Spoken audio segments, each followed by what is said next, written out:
It was already late autumn when I moved into this old house. Sycamore leaves covered the ground, rustling underfoot like some tireless whisper. When the agent handed me the keys, he averted his gaze and spoke vaguely, only emphasizing how affordable the rent was. Affordable to the point of being suspicious. A two-bedroom apartment in the city center, yet the monthly rent was only a third of comparable places in the area. Chinamo, a recent graduate earning a meager salary at an advertising agency, worn down daily by clients like a piece of dried salted fish, barely hesitated when faced with such a windfall. Poverty is the best courage booster. The house was old. The paint was peeling in places, the wooden floorboards groaned underfoot, and the air was thick with a stale smell, like something sealed away for a long time. But I couldn't afford to care about these things. Just having my own place, even if rented, in this city where every inch is precious gold, had already exhausted all my savings and courage. I didn't sleep well the first night. The old windows rattled in the night wind. There seemed to be low voices arguing next door, and strange noises occasionally came from the pipes. I comforted myself, telling myself all old houses were like this. Poor soundproofing, old fixtures, something you just had to get used to. The next evening, I came back exhausted after working overtime. I opened the fridge looking for something to eat, only to find a half carton of milk I'd put there that morning had vanished in a thin air. I frowned and searched for a long time, finally finding the empty carton in a trash bin. I thought I must have misremembered. Perhaps I'd thrown it away absent-mindedly in my rush to leave that morning. The third day, the fountain pen I'd left on my desk inexplicably appeared on the kitchen windowsill. On the bathroom mirror, there seemed to be a faint layer of condensation, like breath fogging the glass, that wouldn't dissipate. An indescribable chill began to creep into my heart. I stopped trying to numb myself with the excuse of it being an old house. A more absurd and more terrifying suspicion quietly surfaced in my mind. I started suffering from insomnia. In the dead of night, I always felt I wasn't alone in the house. I always felt a pair of eyes watching me silently in the darkness. The hair on the back of my neck would stand on end for no reason. Until the fourth night, I stayed up until 3 in the morning, rushing to finish a proposal. Exhausted, I got up to get a glass of water from the living room. The living room light was off. Only the pale, ghostly light from the computer screen illuminated the empty space. Just as I picked up the water glass and turned to go back to the bedroom, out of the corner of my eye, I caught sight of the sofa. There sat a figure. A woman? Wearing a white dress, long hair draped over her shoulders, head bowed low. My heart stopped beating instantly. My blood seemed to freeze in my veins. The water glass slipped from my hand, crashing to the floor and shattering. I stared fixedly in that direction, every muscle in my body tensed with extreme fear, forgetting even to breathe. She slowly raised her head. No face, or rather, her face was completely hidden by thick, black hair like seaweed, only a vague, pale outline of a chin visible. She just sat there on the sofa, motionless as if she had been sitting there for a very, very long time. Unable to suppress the terror inside me any longer, I let out a piercing shriek that cracked, scrambled frantically back to the bedroom, slammed the door shut with a bang, and leaned against the cold wood panel, shaking uncontrollably, my teeth chattering. A ghost! There really was a ghost. This house, it really was haunted. I spent that night in a state of extreme terror and inner struggle. I huddled under the covers, eyes wide open, staring at the ceiling, ears straining for any sound from beyond the door. My heart pounded wildly, as if it would leap out of my throat. Only one thought echoed in my mind. Move out at dawn. Immediately. Right now. Forget the deposit. Forget the furniture, too. Anything, as long as I can leave this damn place. But where could I possibly move? The rent in this city is despairingly high. My meager salary, after paying for food, drink, and transportation, what's left wouldn't even cover a basement. Fear and poverty waged a fierce tug-of-war in my mind. Dawn finally broke. The sunlight outside dispelled some of the fear brought by the darkness, but it couldn't banish the despair in my heart.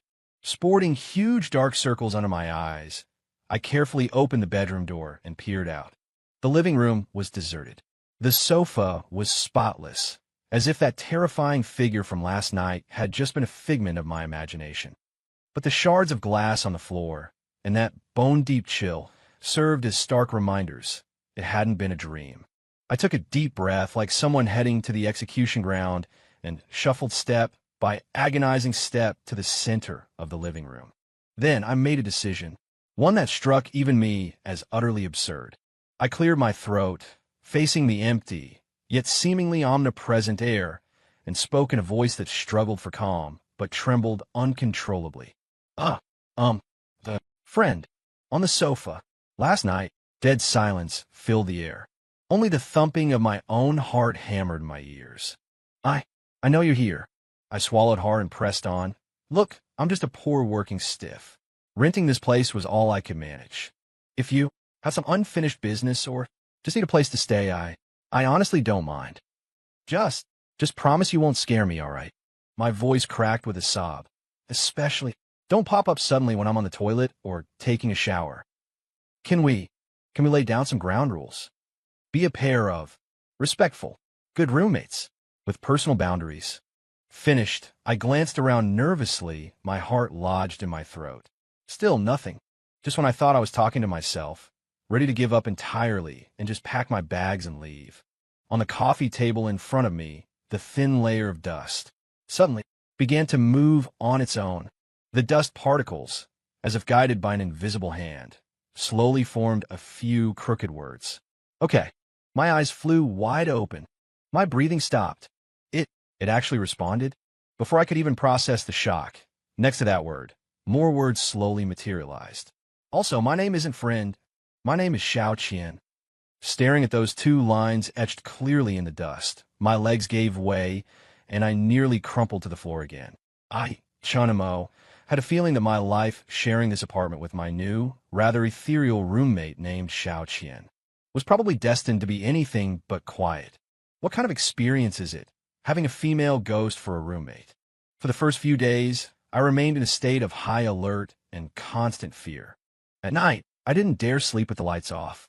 Trips to the bathroom were done at a near run, and showering involved keeping my eyes squeezed shut the entire time, terrified I'd open them to see something I shouldn't. Xiao Qian, however, was surprisingly true to our agreement. She didn't manifest before me in that horrifying way again. Most of the time, I couldn't even sense her presence.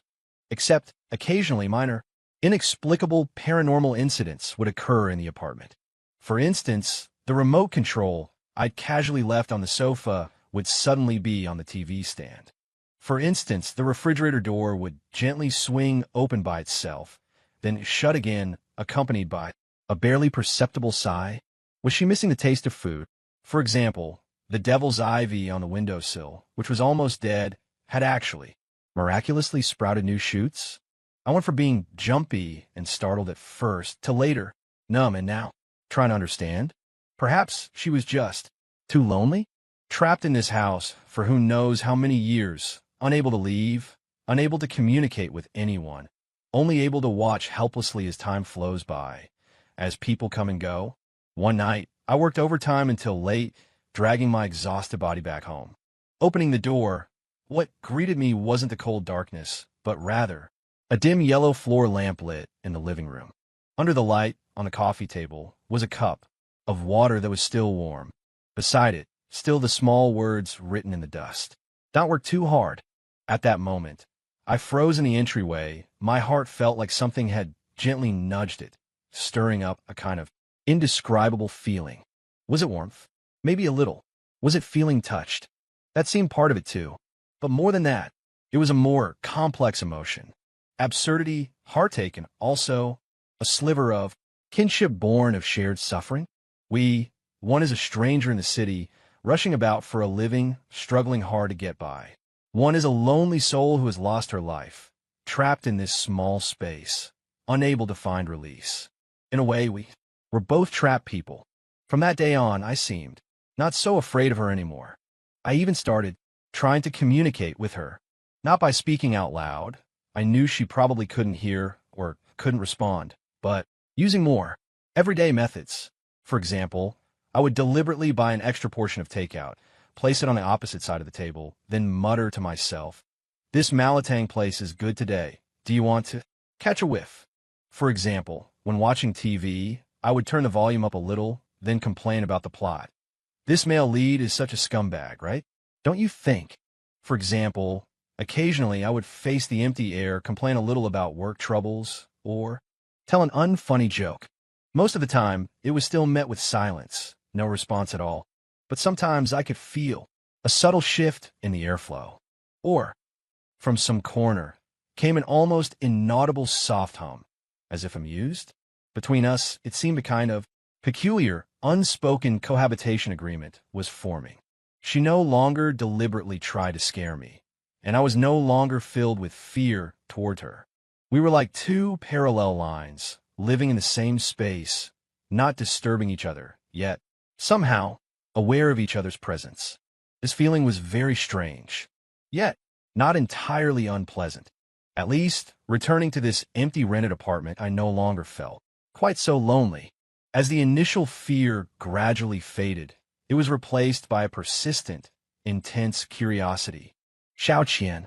Who exactly was she? Why did she become an earthbound spirit trapped in this old house? What did she experience when she was alive? These questions, like vines, grew wildly and spread through my mind. I subconsciously began searching the house for any traces related to her. This house was very old, and the previous tenant, if they hadn't been scared off, also seemed to have left in a hurry, leaving behind some scattered old belongings. In a dust-covered wooden box under the bed, I found a yellowed old photo album.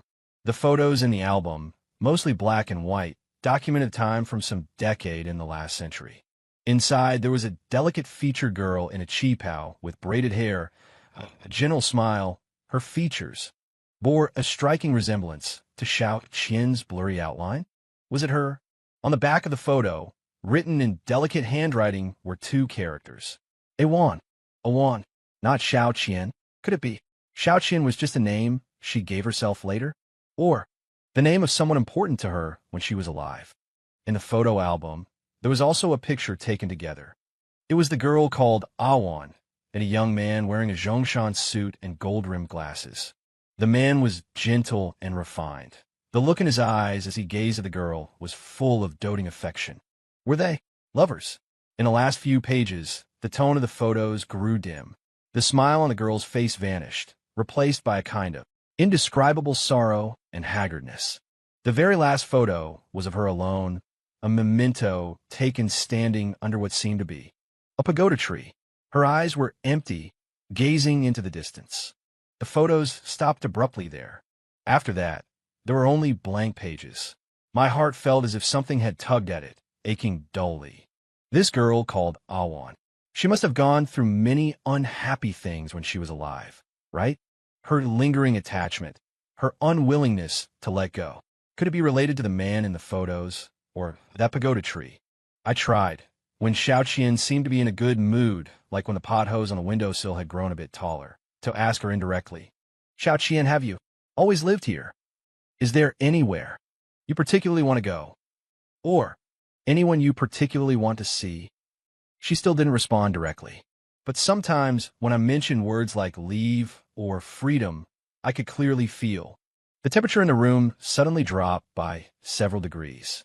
The air would fill with a sorrow and unwillingness so thick it couldn't be dispersed. Did she not want to leave? Or was she unable to leave? I looked out the window at the old pagoda tree, unsure how many years it had been growing, its branches thick with leaves swaying in the wind. It felt as though my own heart was shrouded in an impenetrable fog. This house, this female ghost called Xiao Qian or Awan. There must be an unknown story hidden behind them. And I, this accidental roommate, seemed to be, step by step, approaching that long-sealed secret. This approach made me uneasy, yet I was also irresistibly drawn in. The days passed, one by one, in this atmosphere that was both eerie and tinged with a sense of the everyday. The cohabitation between Xiao Qian and me seemed to have entered a kind of delicate period of stability. I gradually got used to the minor incidents that happened around the house from time to time. For example, Waking up in the morning to find my slippers arranged neatly, though not where I'd left them, or my freshly made instant coffee having sugar added on its own. I don't take sugar. Or while I was halfway through typing something on the computer, a few overly formal, archaic words that definitely didn't belong to this era would suddenly appear on the screen. Was she helping me polish my writing? I went from initially freaking out to later resignation, and now occasionally finding a bit amusing. She seemed to be also trying hard to adapt to this world she was long disconnected from. Sometimes when I watched TV at night, I could sense her sitting nearby, watching with me. Although she couldn't touch the remote control or make a sound. When a melodramatic soap opera showed the main characters misunderstanding each other and parting ways, I seemed to hear a very, very faint sigh. When a comedian on a variety show messed up embarrassingly, would a potted plant in the room tremble slightly a few times? Was she laughing? I even started deliberately changing channels when she was watching TV, switching to programs that probably didn't exist in her era, like nature documentaries or cooking shows. Whenever tempting, steaming hot food appeared on the screen, I could feel an extremely strong presence of longing emanating from beside me. The feeling was poignant, yet funny. Want some? I asked, though I knew the answer, picked up a potato chip and deliberately dangled it in front of her.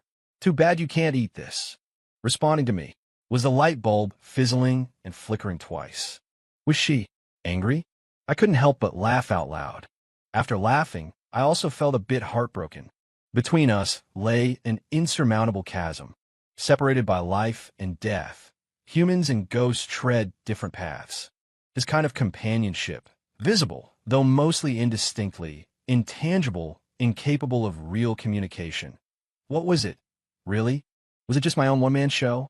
Or was it two lonely souls finding a distorted kind of mutual warmth in this cold city? Amidst these daily trifles and occasional interactions, my understanding of her seemed to deepen, bit by bit. She seemed not quite as ancient as I'd imagined. She showed curiosity towards new electronic gadgets, like my smartphone, though only by silently watching, and she seemed to yearn to understand the outside world too. The ghostly aura about her seemed to have faded somewhat. At least, when I got up during the night, I no longer felt that bone-chilling cold. Her silhouette seemed perhaps a little clearer than at first.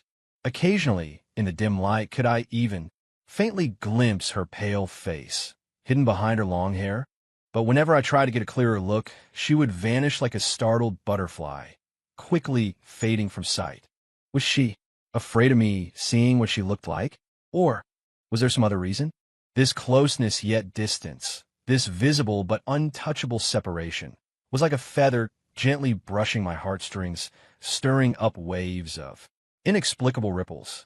In the blink of an eye, another full moon night arrived. Outside, the moonlight, clear and cold as water, streamed through the old window lattice, spilling onto the floor in mottled patterns of light and shadow. I noticed that on nights of the full moon, Xiao Qian's mood seemed to become particularly somber. She no longer acted like her usual self, occasionally mischievously moving my things or silently watching me watch TV. Alone, she would silently float to the window and gaze out in the same direction for a long, long time. That direction was precisely where the old locust tree stood in the courtyard. In the moonlight, her figure looked exceptionally frail and solitary, as if she might dissipate into the air at any moment. The air was thick with a sorrow, so dense it felt tangible. Even I was affected, feeling an inexplicable wave of oppression and sadness in my heart. That night, I saw her again, floating by the window, motionless like a statue. This time, I didn't pretend not to see and silently walk away as I usually did. After hesitating for a long time, I finally took a cup of hot milk and gently walked beside her. "Would you like to warm up?" I held the cup out towards her, knowing full well she couldn't touch it, but made the gesture anyway. She didn't respond, still gazing out the window as if she hadn't heard me, but I could sense that the aura around her seemed to grow, even colder. After a moment, an extremely faint, suppressed sobbing, like a whimper, reached my ears.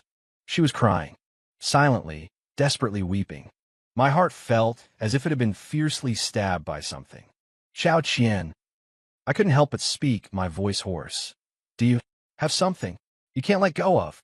Or is there something you want to tell me? The sobbing paused for a moment. Then, an even greater surge of grief, like a tidal wave, swept through the entire room. Although I couldn't hear a sound, I could clearly feel her pain and despair in that moment. It was a bone-deep obsession, honed by time, yet impossible to dispel. He isn't coming.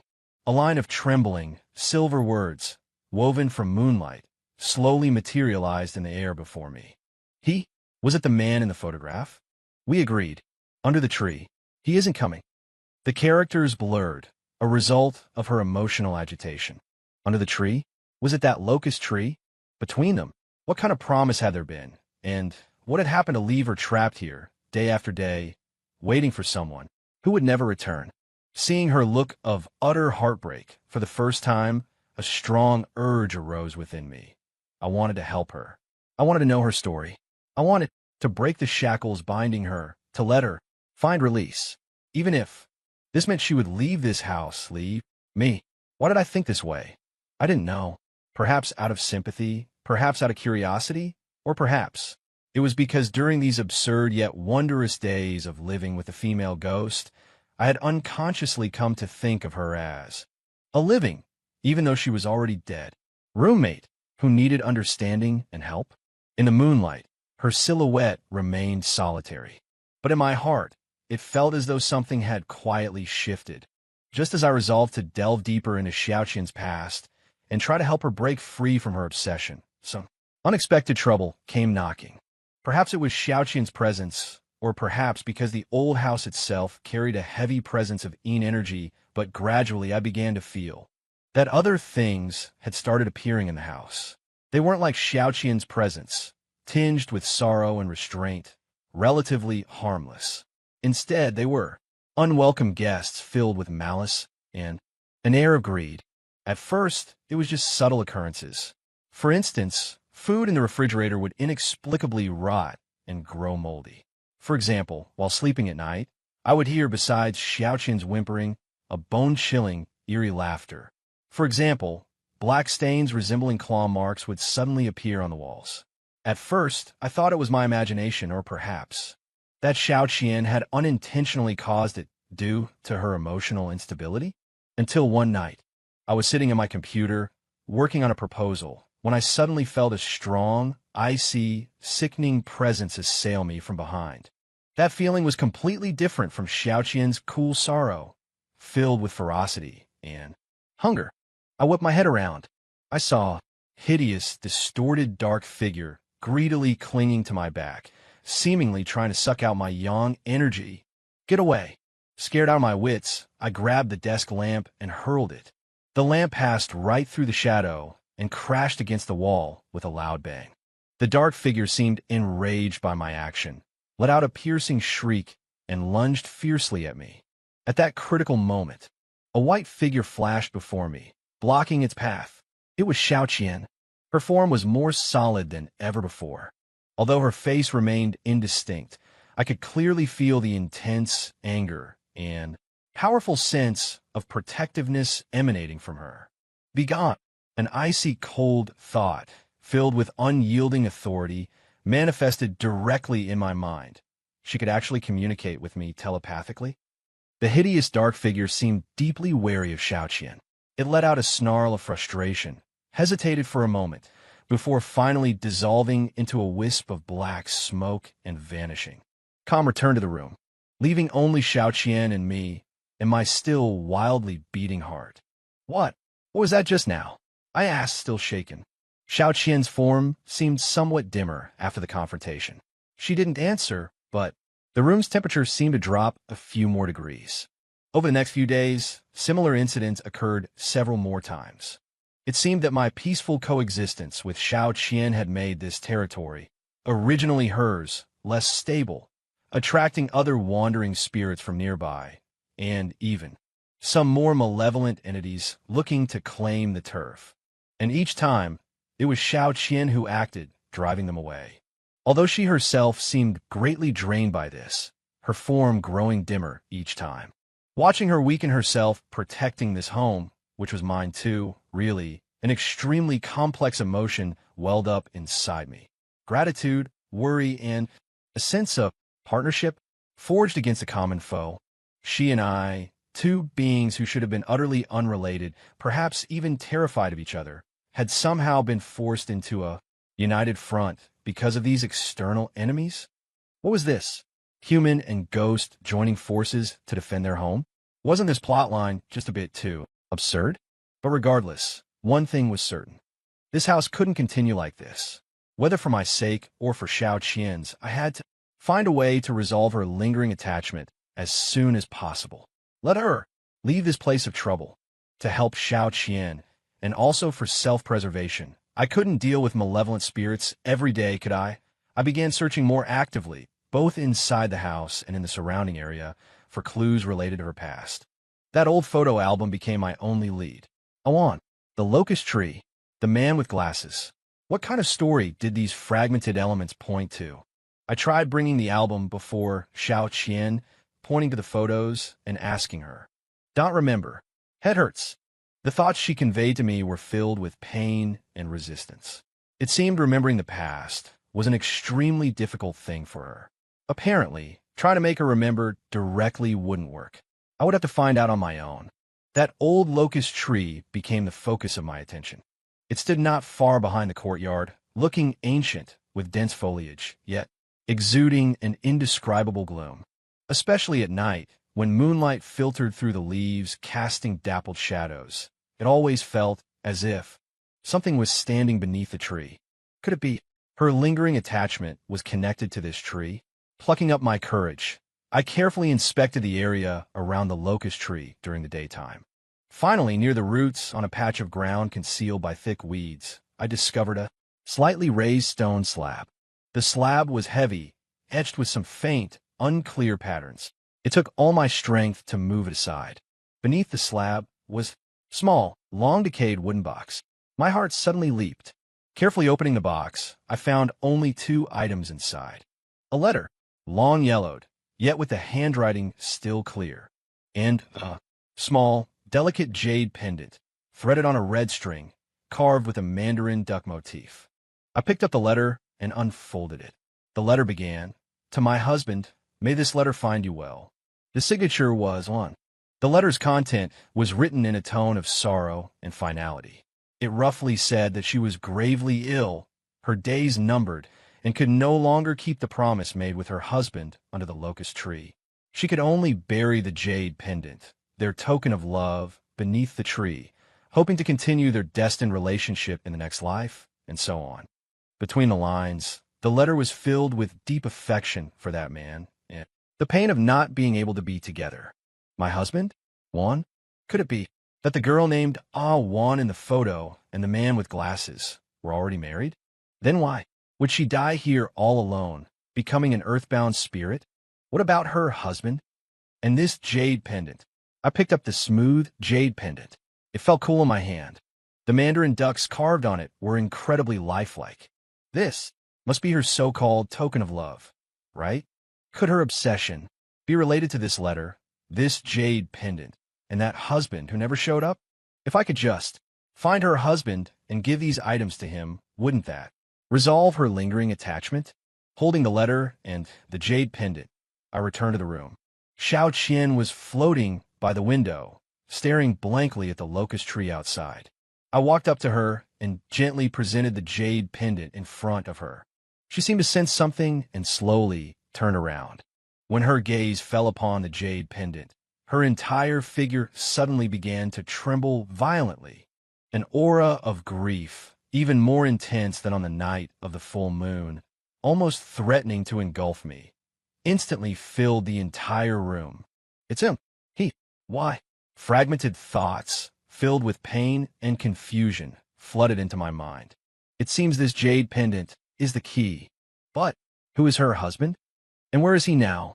After all these years, in this vast sea of people, where could I possibly find him? This seemed like another unsolvable problem. I was at an impasse. The pendant and the letter were the key, but without finding the husband, It was all futile.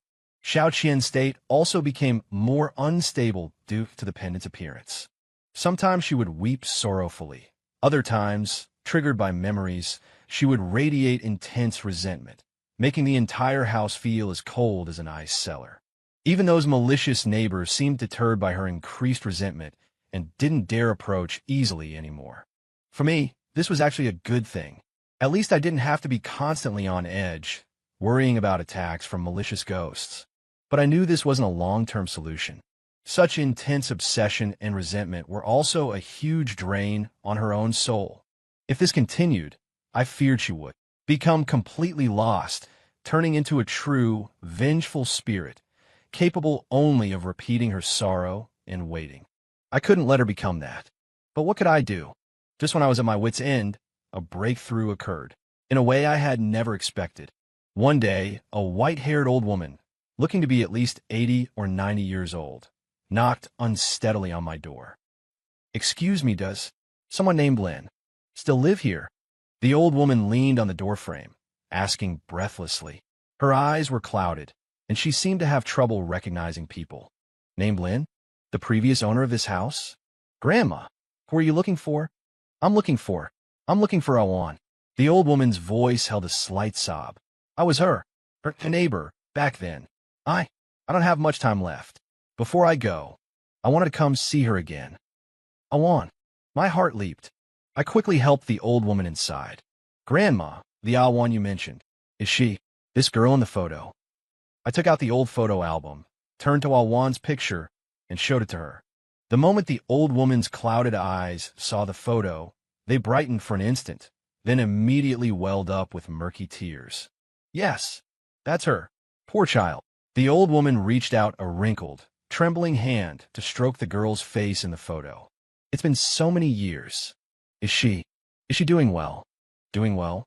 She's been dead for I don't know how many years." I looked at the faint, flickering white figure in the air beside me, violently agitated by the old lady's arrival, my heart filled with mixed emotions. "Grandma," I began tentatively, choosing my words carefully. "Awan, she passed away many years ago." The old lady swayed, her eyes instantly dimming, as if she had long anticipated this outcome, yet couldn't suppress the grief welling up inside. I knew it, she murmured, tears streaming down her aged face. "That year, she was so terribly ill. And her man," her man, I quickly pressed. "Grandma, do you know about her husband? What was his name? Where did he go afterwards?" "Her man, what was his name? Let me think." The old lady struggled to remember. "I think it was Shun something in?" "Yes, Shun Shuan. He was a teacher, wore glasses, very scholarly and gentle." "Shun Shuan." It matched the name in the letter. "What happened to him later?" "Later," the old lady sighed, her eyes filled with regret and a hint of resentment. "The year Awan fell ill, he said he was going to Nanyang to raise money for her treatment. But once he left, he never came back. Some people said he made a fortune in Nanyang and remarried. Poor Awan, waiting bitterly all alone in this empty house, her illness getting worse and worse. In the end, sigh." The old lady's words struck me like a clap of thunder. So, that was it. The man hadn't died, but abandoned her, left her when she was gravely ill, seeking a new life and love elsewhere. No wonder Xiao Qian's Awan's obsession ran so deep, not waiting for a lover's return, but waiting for an explanation from a betrayer. Or perhaps, unable to accept the reality of being abandoned. No, he wouldn't. A faint thought, filled with pain and denial, entered my mind. I turned towards Xiao Qian's direction. Her form, due to the violent emotional turmoil, had become extremely unstable, almost dissipating. She still refused to believe that the man had betrayed her. Just then, the old lady tremblingly took out from her pocket a small jade pendant, also threaded on a red cord. That jade pendant was identical to the one I found in the box. Also a mandarin duck pendant. Awan gave this to me back then. The old lady caressed the pendant, her eyes brimming with tears. She said this was a token of love between her and her man. They each had one. She said, if one day she was gone, and I saw our man return, I should give this back to him. Tell him, Awan always waited for him. Unfortunately, I waited all these years, but he never came back. The old lady pressed the jade pendant into my hand. Young man, since you live here, you must have some fate with Awan. This, I'll entrust it to you. It will fulfill a wish of mine, too. I clutched the jade pendant, cool to the touch, yet seeming to carry endless sorrow and waiting. I watched the old lady's retreating figure, supported by her family, then glanced beside me at my female ghost roommate, nearly collapsing from the shock of the truth. My heart was a whirlwind of emotions. Perhaps the key to releasing her obsession wasn't finding the man who had long betrayed her, but rather letting her, or rather fulfilling for her this final request that spanned decades, reuniting this jade pendant, representing waiting, with the one representing the pact. Together again? Wouldn't that count as a form of completeness? Yin and yang, bound by a single thread. Perhaps this was destined to be. Holding the two identical mandarin duck jade pendants, my heart felt heavy. Xiaoqian's Awan's emotions remained highly unstable. Sometimes she would linger beneath the locust tree, letting out mournful whimpers. At other times, fueled by burgeoning resentment, she would cause an icy chill to permeate the entire house. She refused to believe that man had betrayed her. Perhaps, in her heart, the gentle husband who promised to love her forever was the sole pillar supporting her wandering in this world for decades. Once that pillar collapsed, she might utterly dissipate along with it. What should I do? Should I cruelly tell her the truth, letting her find release in despair, or perhaps turn completely into a vengeful spirit? Or should I use a gentler method to fulfill her lingering wish for her, allowing her to depart with a trace of regret, yet also relief? In the end, I chose the latter. I chose a night bathed in bright moonlight, brought the two jade pendants and the letter, and went to the old locust tree in the courtyard. Xiaoqian's figure was indeed floating there, gazing blankly at the tree trunk, as if waiting for something. Xiaoqian, I called softly, look, what is this? I gently placed the two jade pendants at the base of the locust tree, upon the stone slab where the box had once been buried. Under the moonlight, the two jade pendants emitted a soft halo of light. They seemed drawn to each other, slowly moving closer, until finally, they fit together perfectly, seamlessly. The very moment the two pendants merged into one. A powerful, yet incredibly gentle energy emanated from the merged jade. It enveloped the entire locust tree, and Xiaoqian beneath it in a sacred white light. Within this white light, Xiaoqian's figure began to grow clearer and clearer. The resentment and sorrow clinging to her melted away like ice and snow. The face that had always been hidden by thick, long hair gradually became visible. It was a face, delicate and gentle, yet tinged with a sickly pallor, identical to Awan in the photo album. Only, her eyes no longer held the sadness from the photograph, but rather a clear, serene peace, as if relieved of a heavy burden. She looked at me, a faint, yet incredibly sincere smile appearing on her face. Thank you. Perhaps he truly isn't coming back. But it doesn't matter anymore. I should go now too. In the white light, her figure began to grow fainter and fainter, more and more transparent. I knew her obsession was finally released at this moment. She could go where she was meant to go. A strong sense of loss washed over my heart. After spending so much time together, although the process was filled with fright and complications, I had unknowingly grown accustomed to her presence, accustomed to having a floating roommate in this house. Was she really leaving? Xiaoqian. I couldn't help but speak up. Yet she seemed to know what I wanted to say and gently shook her head towards me. Chinamo, thank you for keeping me company.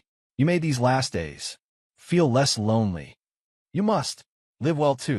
Her final thoughts, like willow catkins scattering in the wind, grew fainter and more distant. The white light gradually faded. Beneath the locust tree, there was no one. Only the merged mandarin duck jade pendants lay quietly on the stone slab, emitting a faint, gentle glow. as if telling a story that spanned time and space, a story of waiting, betrayal, and ultimate release. I stood there, motionless for a long time. My heart felt hollow, as if I had lost something precious. From then on, I was truly the only one left in this house. Life seemed to return to its former peace. No more paranormal incidents occurred in the house. I still went to work and came back home every day, squeezing onto crowded subways, eating cheap takeout, occasionally complaining a bit with colleagues about work frustrations. I always felt like something was missing. When I returned to the empty house, I would subconsciously look towards the sofa or the window. When watching TV, I would habitually turn the volume up a bit louder. When ordering takeout, I would inexplicably find myself wanting to order an extra portion of malatang. I knew Xiao Qian was gone to where she was supposed to go. For me, this was the best outcome. For me, and for her. But why did my heart still miss her a little? This female ghost roommate, who had lived with me for several months, brought me countless scares, yet in the end, made me feel a trace of warmth. Perhaps it was just like she said at the end. Thank you for keeping me company. You made me feel that these final days weren't so lonely. Wasn't the same for me. In this vast and cold city, a brief encounter with a ghost had somehow become a strange and unforgettable splash of color in those gloomy days of mine. Life must go on. It's just that, occasionally on some quiet night, when I look up at the moon outside the window, I can't help but wonder, Xiao Qian, are you doing okay now?